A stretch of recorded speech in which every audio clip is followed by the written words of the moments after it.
Yeah, folks, but the Russians were also targeted by Ukrainian attacks. That's because the Russian Ministry of Defense also released its own report.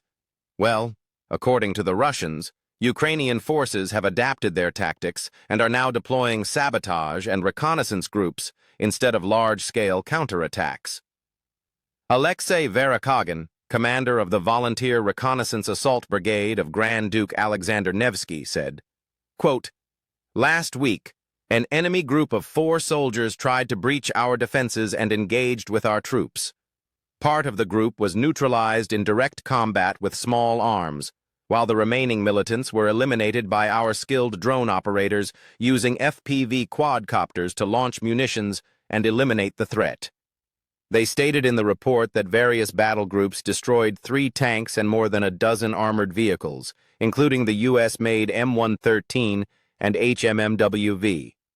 Additionally, they said that dozens of light military vehicles and nearly 50 artillery pieces, notably 4 American-made M113 howitzers, and 1 Grad-type rocket launcher were destroyed.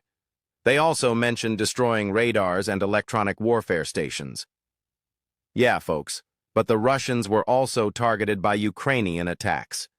According to the same report, 137 Ukrainian drones were shot down during this period. As for Russian airstrikes, they confirmed targeting energy and transport infrastructure, which, according to them, was being used to support Ukrainian military operations.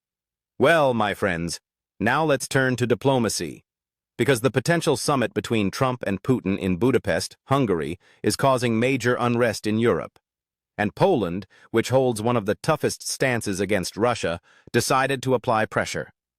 Today, Tuesday, Polish Foreign Minister Radoslaw Sikorski warned Putin not to even think about passing through Polish airspace on his way to Hungary.